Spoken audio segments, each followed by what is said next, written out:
नमस्कार दोस्तों, स्वागत है आप लोगों का मेरे यूट्यूब चैनल में। और आप सभी लोगों को महाछठ पर्व की हार्दिक शुभकामनाएं। चलिए जानते हैं छठ पूजा 2023 में नहाए खाए से लेके उषा अर्घ तक जान लीजिए 4 दिवसीय महापर्व छठ की तिथियां। लोक आस्था का महापर्व छठ हिंदू धर्म का खास त्यौहार है जो नहाए खाए से शुरू होकर उषा अर्घ्य तक 4 दिनों तक चलता है। छठ पूजा में अस्ताचलगामी और उदीयमान सूर्य को अर्घ्य देने का महत्व है।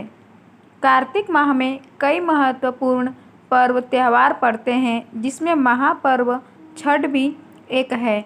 विशेषकर बिहार, झारखंड और पूर्वी उत्तर प्रदेश जैसे राज्यों में इसे बड़े पैमाने पर मनाया जाता है। इसी के साथ छठ महापर्व को देश के साथ ही विदेशों में भी भारतीय मूल के लोग मानते हैं और मनाते हैं। श्रद्धा और लोक आस्था का 4 दिवसीय महापर्व छठ में कठिन व्रत के साथ ही कठोर नियम का भी पालन किया जाता है। छठ प्रकृति से जुड़ा पर्व है जिसमें सूर्य देव की उपासना की जाती है। पंचांग के अनुसार कार्तिक शुक्ल की षष्ठी और दिवाली के बाद छठ पर्व मनाया जाता है। इस साल छठ की शुरुआत 17 नवंबर से हो रही है जिसका समापन 20 नवंबर 2023 को होगा। लोक आस्था का महापर्व छठ हिंदू धर्म का सबसे कठिन व्रत है। इसमें पूरे 36 घंटे तक निर्जला व्रत रखा जाता है। संतान की उन्नति, अखंड सौभाग्य, सुख समृद्धि और सुखी जीवन के यह व्रत रखा जाता है। मान्यता है कि श्रद्धापूर्वक और आस्था के साथ छठ व्रत करने से छठी मैया और सूर्य देव की कृपा से जीवन सुखी होता है। छठ पर्व उषा प्रकृति, जल, वायु और सूर्य देव की बहन षष्ठी माता को समर्पित है। चलिए जानते हैं नहाए खाए से अर्घ तक छठ की महत्वपूर्ण तिथियां। पहला दिन छठ व्रत की शुरुआत नहाए खाए से होती है। इस दिन प्रसाद के रूप में सात्विक रूप से कद्दू भात तैयार किया जाता है। इस साल छठ का नहाए खाए शुक्रवार 17 नवंबर 2023 को है। दूसरा दिन छठ व्रत के दूसरे दिन खरना पूजा होती है। इस दिन खीर पूड़ी का प्रसाद बनता है।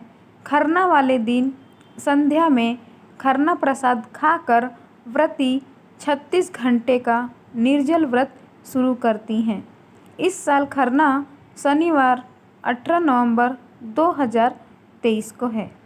तीसरा दिन छठ पर्व के तीसरे दिन व्रती और घर परिवार के सभी लोग नदी, सरोवर, पोखर या तालाब आदि में जाकर संध्याकालीन या अस्ताचलगामी सूर्य को अर्घ्य देते हैं क्योंकि इस दिन डूबते हुए सूर्य को अर्घ्य देने की परंपरा है।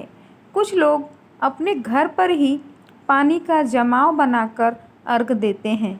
इस साल छठ व्रत में डूबते हुए सूर्य को रविवार 19 नवंबर 2023 को अर्घ्य दिया जाएगा।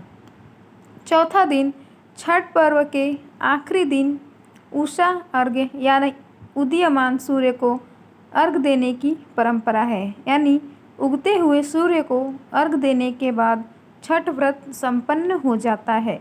इसके बाद पारण किया जाता है। इस साल छठ पर्व में उषा अर्घ्य सोमवार 20 नवंबर 2023 को दिया जाएगा। तो दोस्तों, आप लोगों को दी गई जानकारी कैसी लगी कमेंट बॉक्स में ज़रूर बताना और ज़्यादा से ज़्यादा वीडियो को लाइक, शेयर और सब्सक्राइब करना मत भूलिएगा दोस्तों। जय हो छठ माता की।